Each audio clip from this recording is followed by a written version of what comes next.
Hi, this is Mike, co-host of Realistic Sustainability, the podcast, which you probably already know, but I'm also the author of A Beginner's Guide to Greening Your Life. That was the book that led to our Facebook page, our Facebook group, and, well, even this show. It offers tips on promoting your positive footprint while decreasing your carbon footprint. So, if you want to read what started all of this, get A Beginner's Guide to Greening Your Life, available on Amazon, eBay, Etsy, or just visit greeningyourlife.org for more information. Thank you for joining the sustainable movement and promoting a greener future. Hilton brings you new ways to stay, with experiences that let you capture the glory days. Introducing the Graduate Hotels. Each inspired by local college towns, these stays are always original and never boring. Get in touch with traditions all across the country and enjoy a stay that's a class above the rest. Book at Graduate Hotels with Hilton Honors Points at Hilton.com. It's a win-win. Hilton, for the stay.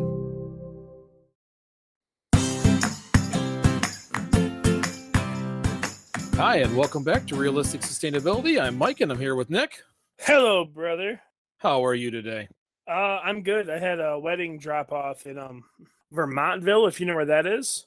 I don't, but I'll pretend. Vermontville is over on the other side of Lansing, Charlotte. And you had a food drop-off today? I did have a food drop-off today. It was a little stressful, I'm not going to lie, because they wanted us to drop the food off at 3:45. They weren't planning on having dinner till 5 o'clock. It was 85 degrees outside today, and they had no refrigeration for their cold food. Really? So how did you manage to resolve that? Not well. I flagged down the mother-in-law and I explained the situation. I was like, we're contracted to bring food here. We're here. We have it. A small portion of the refrigerated food needs to be put out early for hors d'oeuvres, fruit, stuff like that. But it was like the salad bar itself. I was like, it's supposed to be kept cold so it doesn't wilt until dinner. And dinner's in an hour and a half. I don't really have an excellent dinner. My contract stipulates, such and such. As we can longer, we keep it in these insulated containers so it stays nice and fresh. I was like, but once we leave, it's in trouble. As we were getting it out, they brought over some ice and they were trying to keep it cold. But with the distance of the drive away, I wasn't prepared to leave my equipment because it's an hour and a half drive. Right. I wasn't prepared, and it was a location that I'm not familiar with. I've never been to this venue. I don't have a relationship with the owner. I wasn't prepared to volunteer to leave my equipment so they can keep the stuff cold. Not that I wouldn't want to. I want to help any way that I can, but there was too many variables for me to sacrifice or potentially sacrifice a little bit of equipment I've already purchased.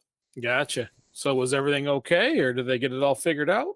I think they got it all figured out. They were super happy. They were getting into the hors d'oeuvres as I was leaving. It was a super nice day. Beautiful place. It's called Cherry Bark Farm. Very nice. One of those these wedding venues. It's built inside of an old Amish barn, so it's all stick built, and they just kind of turned it into a wedding place. Gotcha. Well, I spent last night in the dark. So we recorded an episode talking about how the electrical grid should work. And I spent the rest of my night wishing that it was already here. We had a tree branch come down, smash. Matter of fact, I could hear it popping outside. That's how close it was to the house, because we had a big storm, of course. And again, I was making jokes about recording about weird weather while we were having that weather. Mm-hmm. It took down large chunks of a neighboring tree, pulled down lines, and we could hear it popping outside. The lights were turning on, turning off. So not only did we have fun discussing the electrical grid, I got to enjoy how fragile it was last night. That would have been a great opportunity for you to take some small videos on your phone and put them on the website. Be like, this can go with the episode we just recorded. That would have been great. And you missed it, Mike. You didn't do any of it. I didn't do any of that. No, you know what I had? Two very bored children who just walked downstairs and stared at me. Oh, no power. That means no fun, no entertainment. What will they do? Yes, there was only so much battery in tablets and cell phones and laptops. I used my laptop. I was editing last night. They, on the other hand, decided to try very hard to pick on each other and play like little children. And Grayson's out of town, so it's really just Addison and Aiden. So the whole time I was trying to edit, I had two very, very bored children with no electronics picking on each other. If they would have been smart, and I wish Aiden would have thought of this, he could have took his phone out, to your truck and plugged it in your truck, and then came in the house and used up whatever battery was left. That way, your battery in your truck charged his phone. We pretty much, I stayed up until the laptop was just about dead. I had finished the episode, closed it up, and just went to bed. I think the power came back on around 5 or 6 in the morning. Oh, that's not too bad then.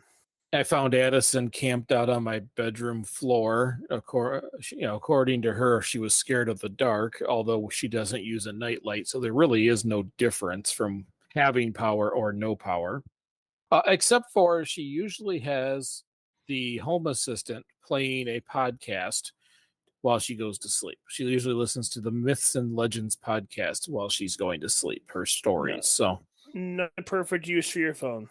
Right. Right. So anyways, this week we plan on talking about kind of some civil engineering. I don't know if you've read up on any of this kind of stuff, but I want to talk about urban sprawl. I have not read up on it. I planned on just blindsiding this one as hard as I can. I'm just going to freeball it and see if I can figure it out. Well, it really isn't anything too crazy. I know I always like to spring stuff on you, throw it at you at the last second, just kind of keep you on your toes. But urban sprawl is really a discussion about how in the United States we do not densify our cities and our living areas. We, as Americans, love to have our own section of living space. Each individual person and or family has their own little house. We love suburbia, where a lot of countries, they shrink that space. Everybody kind of lives in a smaller area. They live in apartments. They live in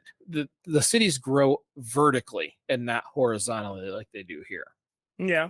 So when I traveled in the past, I did see that, especially in Italy, at least where I was, there was a lot less like houses just outside of town. A lot of people lived in the populated areas. It was very compressed, very small. Everything was kind of pushed into one area. And then when you went between cities, there was very few of the farms or houses, or I didn't see a single subdivision, at least while I was there. Here in the US, we're all about suburbia. We're all about subdivisions. We're all about these, either a bunch of houses packed together, or like where you live, it's a house, it's an acre, it's a house, it's an acre. And sprawl, as more and more houses are built, it's kind of a problem for sustainability. No, you're right. But there is there's a lot more than that. Like most of the things we get brought up, this is not as simple as like comparing us to other countries, because at the foundation of our country, we are founded on the notion that we have certain intrinsic freedoms that are the bedrock to our civilization, which may sound like an excuse, but when you have 200 people being raised believing, if nothing else, that they're special and there's something important about them that makes them greater than someone else, and that is what people in this country are like, including myself, because I'm awesome and you're okay too. When you have that, though, people tend to want what they want, and people want space. People don't like each other.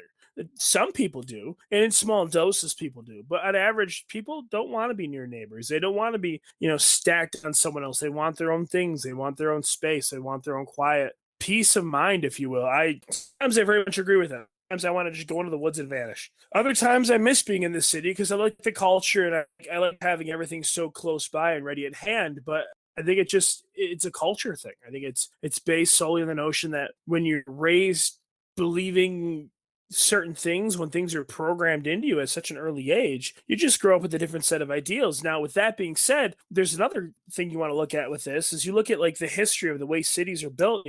First factories come in, if there's an industrial sector of the city, and okay, we need homes for the workers, so they just pop up all these little makeshift subdivisions of these cookie cutter houses real quick. And then as those workers who live them predominantly are going to be early to mid, maybe even late 20s, people that are starting families, their starter homes. So then they're going to get older. They're going to go, wow, I really don't like all the noise. I don't like the crime. I can't raise a family here. I don't like the lack of space. I want to get this or I want to do that. So then they go out in the country and they buy their acre and a half. An acre and a half isn't a lot of room, but it's a lot more than a city lot.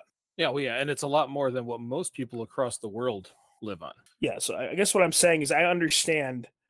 This is not a shock to me. I completely understand why it is this way. Well, and it's been this way in the United States almost from the beginning. I mean, at least 100 years of planning for cities, probably closer to 150 years. As they plan cities, they plan them to spread out, to grow, and not to densify. The biggest part of the American way is that we use way more resources for all of this. So when we spread out a city, we're building more houses, we're building more roads, we're spreading our police force out, we're spreading our fire coverage out. The buses can't move as far. And as we get further and further and further out, honestly becomes more and more expensive. And that's one of the things people don't realize. Well, look at it from the Earth's perspective. How much damage goes into an ecosystem for infrastructure? What do they do to the ground to put in, the basic foundations for roads and sidewalks and plumbing and sewer systems? Like, that's a big cost on the environment. Yeah, we remove, a lot of times we'll destroy wetlands because when it comes to an economy, they don't feel they have much use until they pour dirt in there and decide to make it a subdivision. We want roads and infrastructure and all these things, but we destroy everything around it to turn it all into concrete and homes. I seen this TikTok the other day where a guy goes, "Yeah, I love this house. I just spent $200,000 on this house and this brand new subdivision, and it's a tiny house, nice house, really small." And this guy goes, "So you bought a house in a subdivision?" He's like, "Yeah, it's great. There's a pond in the middle. I love hearing the frogs at night. Didn't this used to be a swamp? Yeah, but it was gross. But you like to hear the frogs in the pond." And I'm like, "Yeah, okay." And the guy just walks away. Yeah, that's exactly what happens. It's kind of like the joke of when they cut down the tree to use the wood to make a birdhouse. Mm-hmm. They had a much better birdhouse they cut down to make that birdhouse. In my research, I did find that there are things that people consider to be good when it comes to urban sprawl. One of them is it always lends to economic growth because you're building houses and roads and you're buying materials, all the things that we just talked about. Yeah, people are working. I understand that. It's considered a quality of life increase that when you have your own space and your own property, and I think that's debatable. And I can use my example here as one reason why. When I lived in Flushing, I had a lot more space, but I spent a lot more time managing that space. So that acre, I was consistently one whole day a week, sometimes every 2 weeks, was limited to just cutting lawns, trimming, cutting ditches, keeping things clean. Where when it was time to buy a new house, I came here knowing that I could do all of my outdoor maintenance in like an hour. Yeah, well, it's kind of subjective. I think that someone's quality of life is good. Well, it's what defines someone's quality of life is completely different from someone else. While you didn't look at that maintenance as maybe a agreeable pastime, there's lots of people that love mowing their lawn. If nothing else, there's lots of guys, specifically men, not always, but in general, a large demographic of men that like to spend money on toys so they can go and they can make sure their lawn is nice and perfectly straight. And they enjoy it, though. They really get like a sense of purpose and meaning. You got to realize, Mike, you are not a poster child for the American male. The rest of us are stupid, like 3 to 4 brain cell popping people that just need a purpose in life. We find things that give us purpose and we do them in a routine that allows us to feel useful, which gives us fulfillment. You're the only one that goes, "I have an hour that I'm wasting throughout the day. What can I fill it with?" Well, we have a finite life. We should accomplish something. Well, I completely agree with you. I just need you to understand that not everyone understands that. Fair enough. What I also saw is that a large amount of people looked at urban sprawl and equated it to the American dream. So I wrote on my notes just American dream in quotations because there was a lot of people who truly believe that is what you strive for. And once you've done it, you've achieved that American dream, which is your own little space. And if that gives them, mental wellness, a good quality of life, that's what gives them a good quality of life. It's not something. Listen, I don't agree with it, but we can't necessarily pass judgment on the way someone else is raised like that. That's true, and like I've said in the past, there's a lot of habits I'm trying to break. So it is kind of how we're all brought up. Now, the list of bad well outweighs the good ones here. Now, I want to say before I go into this that I'm not sure I would enjoy city life. I like the idea of enjoying city life. I like the idea of living in a city where I can walk everywhere. and where everything is within a very short distance to get to it. Where here in the Midwest, nothing is that. You have a handful of things very close. Everything is vehicle centric. You must drive almost everywhere to get somewhere. The irony, I agree with that, but the irony is that most cities, like real big cities, Detroit and Chicago, New York City, have really terrible air quality. And the irony is in those places that pretty much everything's walkable. You can go anywhere, or you can ride a bike because it is extremely expensive to have vehicles in those places. I'm in between. I've lived in the city and I've lived in the country, and they both have things that I find very alluring. I love the simplicity and the convenience of living downtown. It's awesome. I want to go to a movie. It's one block over. I want to go to the grocery store. It's downstairs to the right. It's wonderful. On the flip side, my neighbors are super loud. Oh, I can't really get away from them. Where can I go in the city for peace and quiet? I can't. Well, and I Not think actual peace and quiet. I think what we run into is a different kind of lifestyle. I'm going to use Hawaii as an example. When I was in Hawaii, I'll say most, not all, most of the houses were very small, very primitive. I even saw one that was missing a wall, like it was like a carport with like a net on the fourth wall, because very few people just stay home. And I think in the city life, you get a lot of that too. There's so much to do so close that quite often you're out of the house more than you're in it, is my assumption for downtown life. Just like in places like Hawaii, where there's so much around you. Why would I be in the living room? Where in the Midwest and where we live now, most of what we do is we collect things in our house that we like to do. We don't go out as much, and we live within our own space. I think it's two different mindsets. It is two different mindsets, but it's also, I mean, as I said, it's all culture. It's all based in psychology, every bit of it. How many things are there to do in this state of Michigan that you have never done or never seen, never went to, never experienced? I think I've done most of the things in Michigan.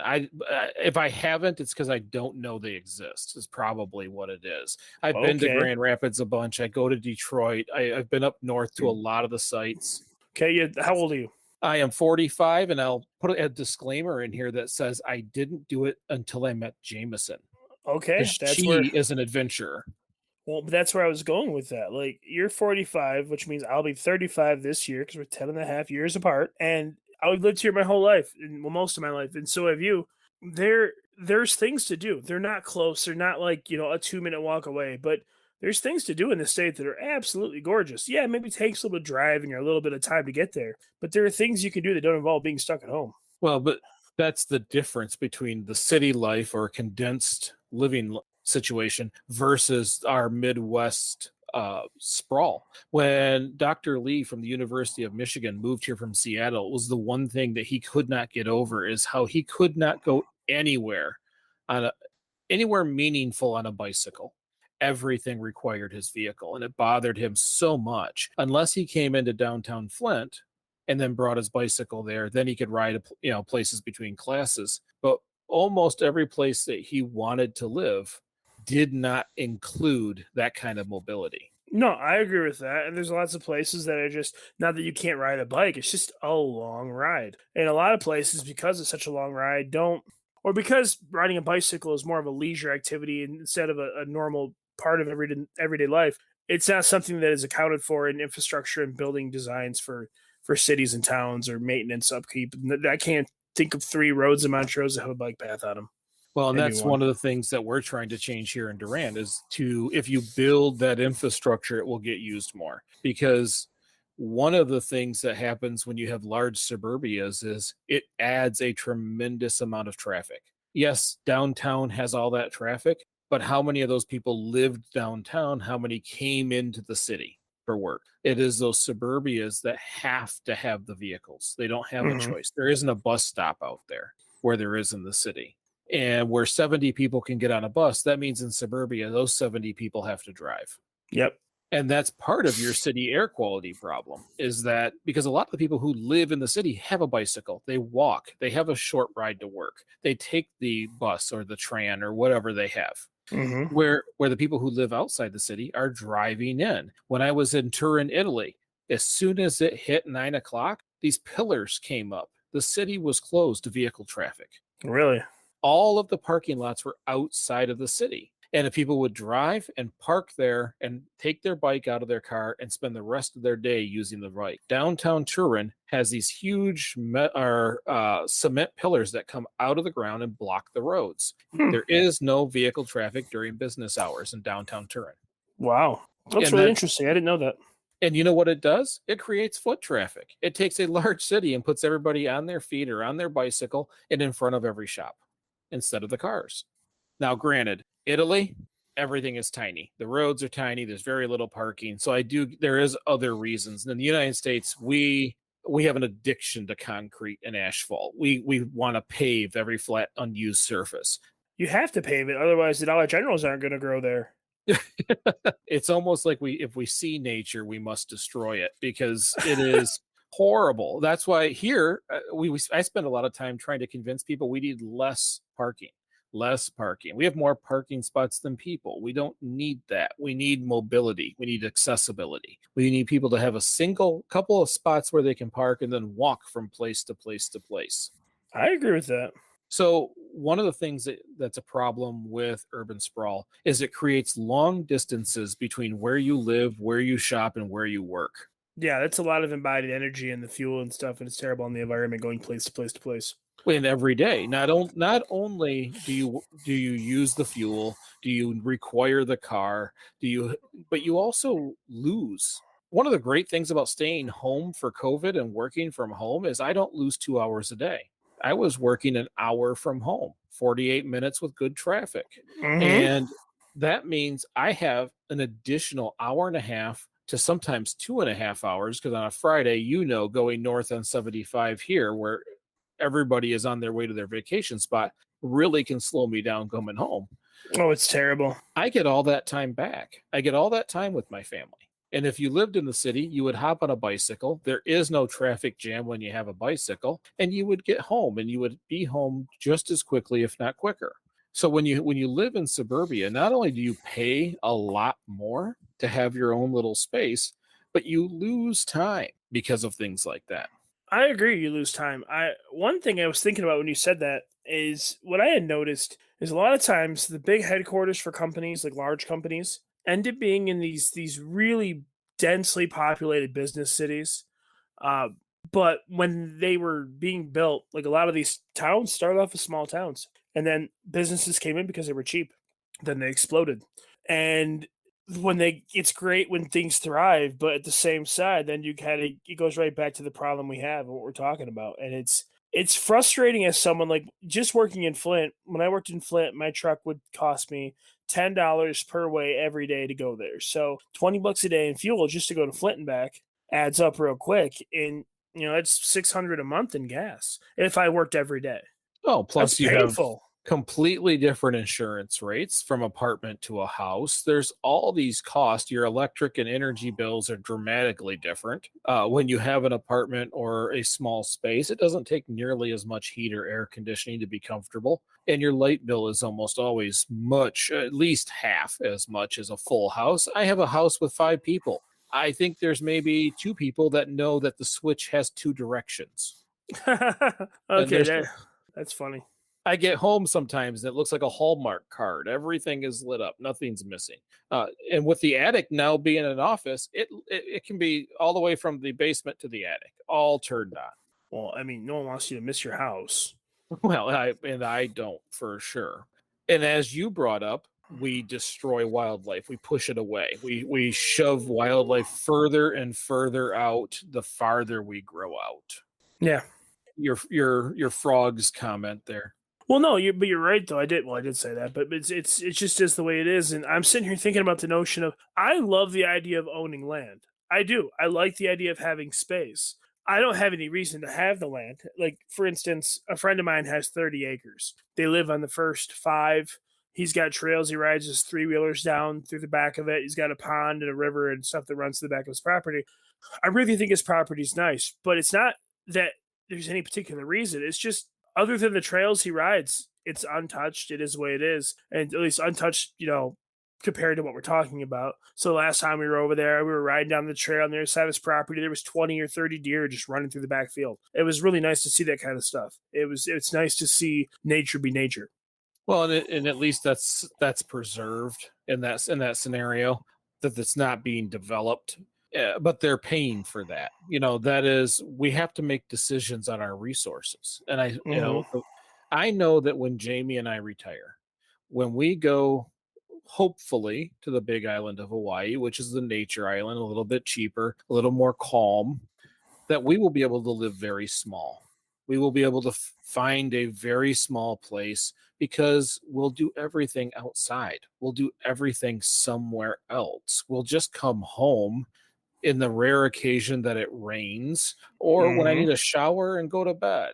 That our life experience will change dramatically. Instead of using all of our resources for home, we'll use all of our resources for travel and to be out somewhere else.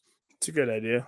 I like it. So, I mean, it's a trade-off. It really is. Now, we have family members who pour all their resources into home and have no interest in leaving the property, and that is their decision and their choice. But we have to at least know that in this sprawl that we're creating, that is not only ecologically bad, it is financially devastating also. Now, another thing I found during my research is something that I usually attribute to large cities, because there's so much concrete in one space, is that urban heat island effect.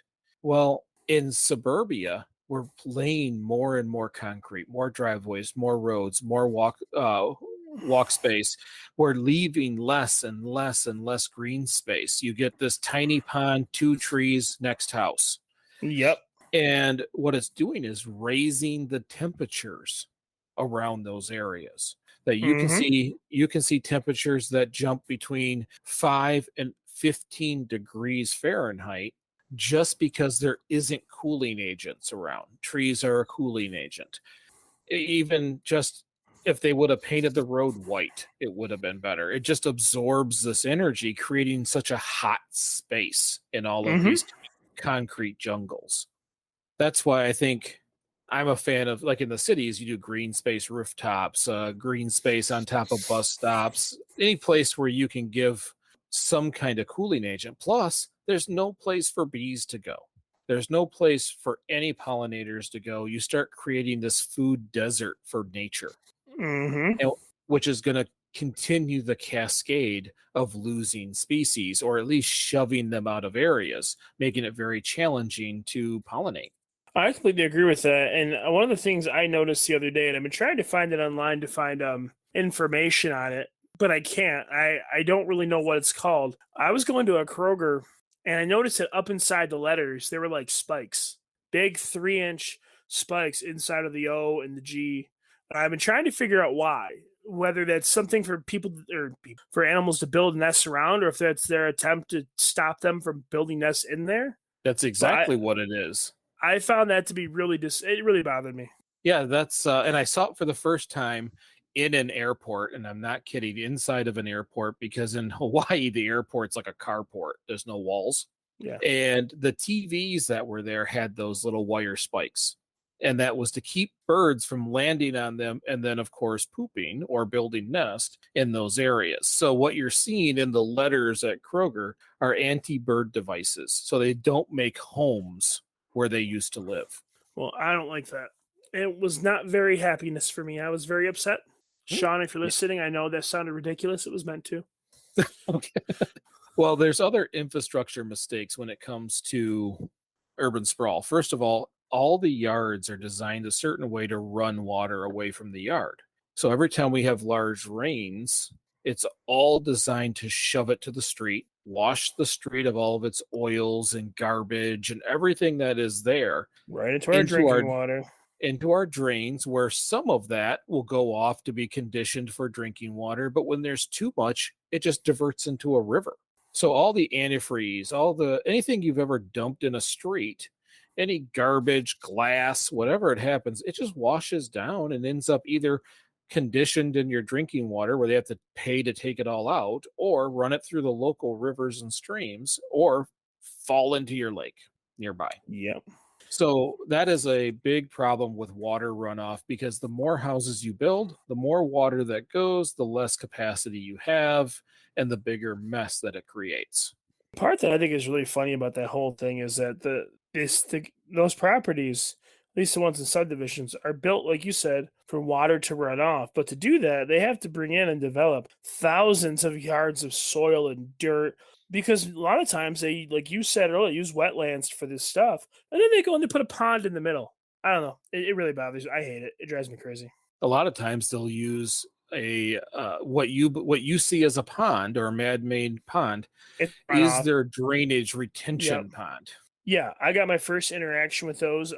There is one so there used to be a Kmart in Clio, and there is a very, very large drainage retention pond next to it. It's huge. It's probably 3.5, 4 acres. And after all these years, you can fish out of it. I mean, I wouldn't eat the fish, but there is a lot of things living. It's a beautiful ecosystem now, but it's man made. Well, and it was made to shove water out of an area, and nature has decided to create an ecosystem there. And if they ever lose the infrastructure, it will also dry up and die.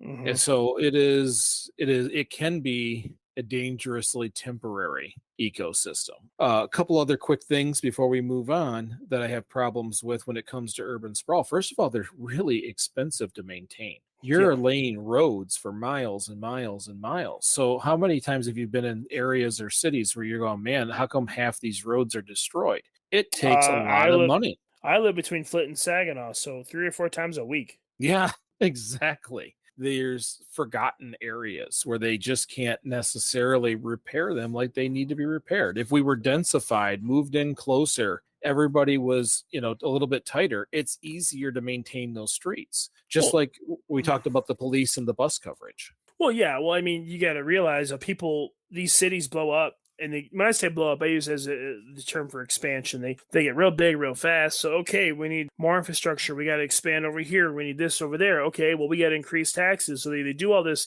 based on a tax base. And then as time moves on, industry changes. People either pass away or move out, and those local communities start to wither and they die. The tax base goes down. Well, now they have all this stuff they've got to maintain with no money. Yeah. And Flint has that big problem because it went from a big city to a small city. So now what you have is a large footprint for a city where they've started to re-densify it, but the city itself is very, very large if you look at Mm, the footprint for the city. So now how do you get buses to the north end, the south end? How do you get there's not a lot in the middle? How do you get police coverage? How do you get fire coverage? And it's created this mess where areas are not policed, or that Well, when they call you for a can't. fire truck, it takes an hour. Well, it's all tax based. There's no income to have the staff needed to properly service all the areas when there's no one living in those areas. Think about all the blocks of abandoned and stripped houses in Flint. I know there's some in Saginaw too, but I'm just more familiar with Flint. So if there's a really bad fire one day and it takes out 4 or 5 of those houses because they're at this point all the metal's been stripped out of them from looters and they're just torn down to nothing. We don't have a fire department that could probably service that and take care of something on the other side of town. It can't be done. Not with the current state of the situation. Yeah, I think in a lot of places we've just spread too large and created a bill that these cities can't maintain. Like most things, people love it. It spreads too big. It grows too big too fast. It isn't able to be maintained. So people move on, industry moves on, and they spread on, do the same thing somewhere else. Really, if I'm being honest, humans are like somewhere in between a locust and an ant. We're a colony. There's tons of us. We go and we spread and we build and build and build. And go, I'm bored. Let's go destroy something somewhere else. And we just move on. Uh, I think there's some unfortunate parallels in there. I would like to say that some of those include new inventions and greater things, but we tend to do make a mess. Well, you got to blow up a lot of stuff to make new inventions, man. Well, so another thing that I found that I think I knew, and this is something that we're working on here in Duran with trying to make things walkable, give people reasons to walk, is that communities that have large subs like this don't interact with each other. The act of community, the further out you go, the less and less you see. that in large cities, people interact with each other all the time. When you walk, you say hi, you see people, you stop and you have a conversation. Occasionally in the summertime, you do see people walking around. I'm Yeah. one of those guys that goes for walks and because I'm looking at vegetables downtown, but that doesn't happen in most suburban areas. Well, no, it doesn't. Usually, what ends up happening is, and if people want to put in their 2 cents and correct me on this, or maybe just kind of share their experiences in their communities, I'd really appreciate that. And I'd like to hear people from other countries to see how it compares to them. But usually, as a parent, you have children. Your children go to a school, so naturally, you become, if nothing else, acquainted with your children's friends' parents, and that becomes a small social circle. If you live close enough, you'll walk by, you'll see them, you'll say hello. You start to become familiarized with people at the PTO, or in your case, the city board, and you start to get a small idea of a community in the sense that five, six, 700 people, or let's say 1,000 people, but let's say there's 4,000 in your community, so 25% of your community. That sounds like a lot, but when you think that when you put every one of those people in like the Silver Dome, let's say if for those of us that remember the Silver Dome, you put 4,000 people in the Silver Dome, you're only going to know one out of every four.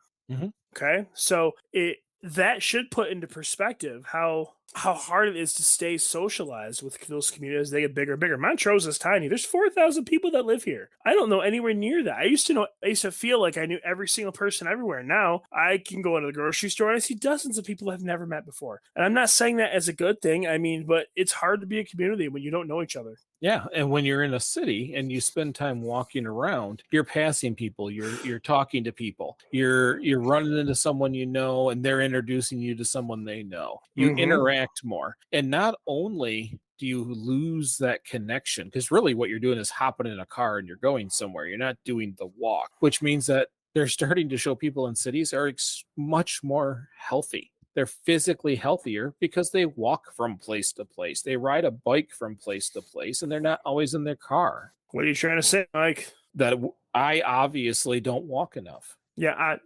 like that. You don't walk enough. I don't walk at all. So, but it's on a large scale, study after study after study, which I don't think we necessarily need to study. When you live in the suburbs, you drive. When you live in the city, you walk. And if you walk more than you drive, you're going to be healthier, flat out by default. it's one of those common sense moments.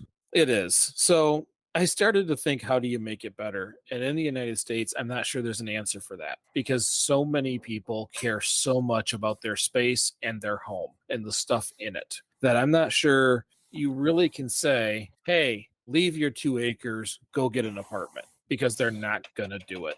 Well, I don't think they're dipping into dicey waters on this. I have said these words before, and you always disagree with me, but I'm going to say it again. The U.S. is a big place. Like, it's a huge plot of land. It's too diverse. There's too many different types of cultures and subcultures that are just ingrained in our DNAs that all simultaneously are built on the notion of, well, I'm here, I'm free, you don't like it, screw off. People are going to do what they're going to want to do. And so with that being said, you got to find like-minded individuals. You have to find some sort, not an echo chamber, but a sounding board. People that will at least let you express yourself so you can talk about these ideas and say, this is kind of what I think, and I don't really think this is that great, and blah, blah, blah, blah, blah, because the average person, the people that we grew up with, they're not going to support these ideas. So you have to, I guess, pick your audience, man. Target them. You're good at Facebook demographics. Find them. Well, I, as an engineer, I like to root cause every problem and try to find what is that one single string that you can pull that will help fix the whole problem. And what I came up with is a 2-part solution, which is smart design in cities. Being able to build cities so they don't feel cluttered, so they don't feel like you're constantly in traffic. Because if you're driving from a suburb into a city, you feel like you're always in traffic. And make a city worth being in. Create public spaces, beautiful places to go, making sure that there's always plenty of things to do, and that the city has both mobility and accessibility. You can travel easily and find what you want quickly. If you can continue to make cities better and better in that sense, more and more people over time will choose to live in them. And I think that that's what we have to work on. I think that what you said was a very, very nice Thanos idea. Uh-oh. The operative word was over time. So essentially what you're saying is you can't teach an old dog new tricks. So you're just going to keep making life better and better. So as time goes on and new generations of people are born that are more open-minded, they're just going to accept the new ideas versus the old ways, which I think is really kind of a good idea. All I want to do is make it better so it's a better choice. Is really all it is. If you make a city attractive, that's why so many people, there's certain segments of people who flock to San Diego. There's certain people who flock to Seattle, but there's also a chunk of people who go to Chicago and go to New York City because even though it has its issues, they're experiencing the city. What I'm saying is take that excitement, that frame, and just keep making it better. Make it for people. No different than what we're doing at such a small scale here in Durand. Look at every foot and make it better for people and easier for people. And by default, people will want to live there.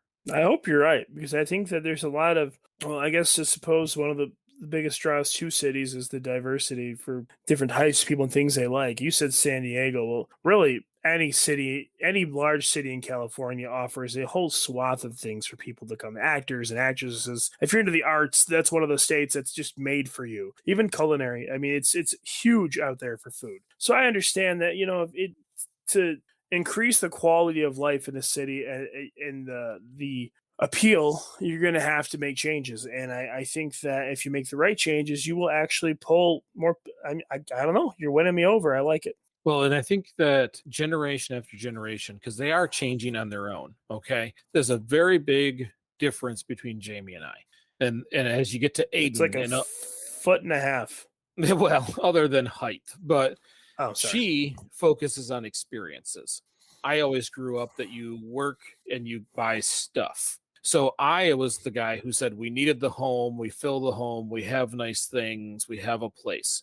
Jamie could honestly, I think, care less.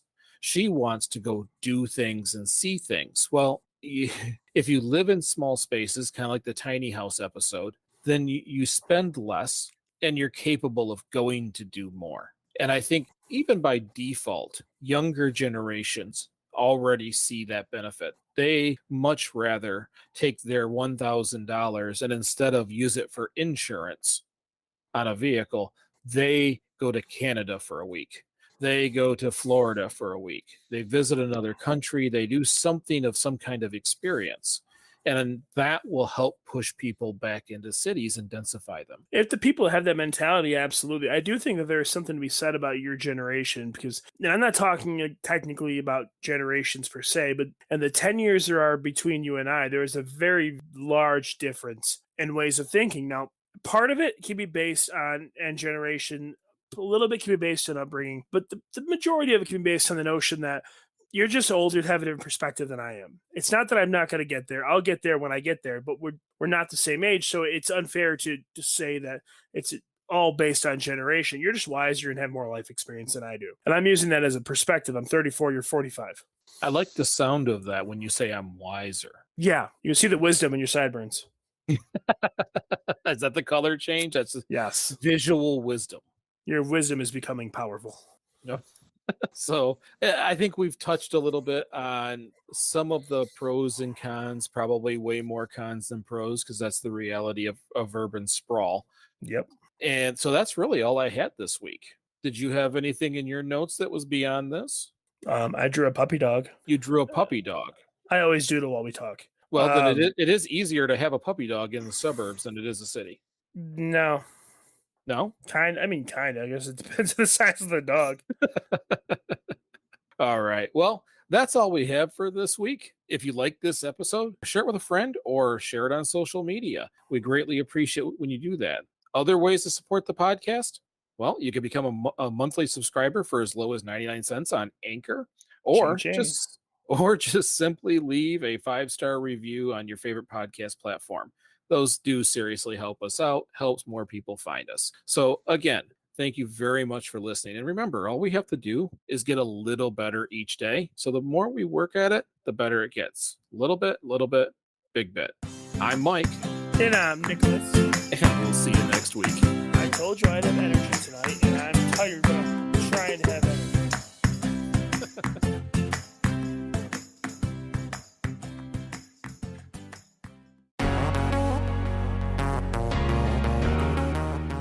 Feeling overwhelmed by climate change? Looking for sustainable and ethical brands to support? Then Ethic is perfect for you. Ethic is a simple browser extension that helps you find sustainable and ethical brands online. Learn more at ethic.org, ethyk.org.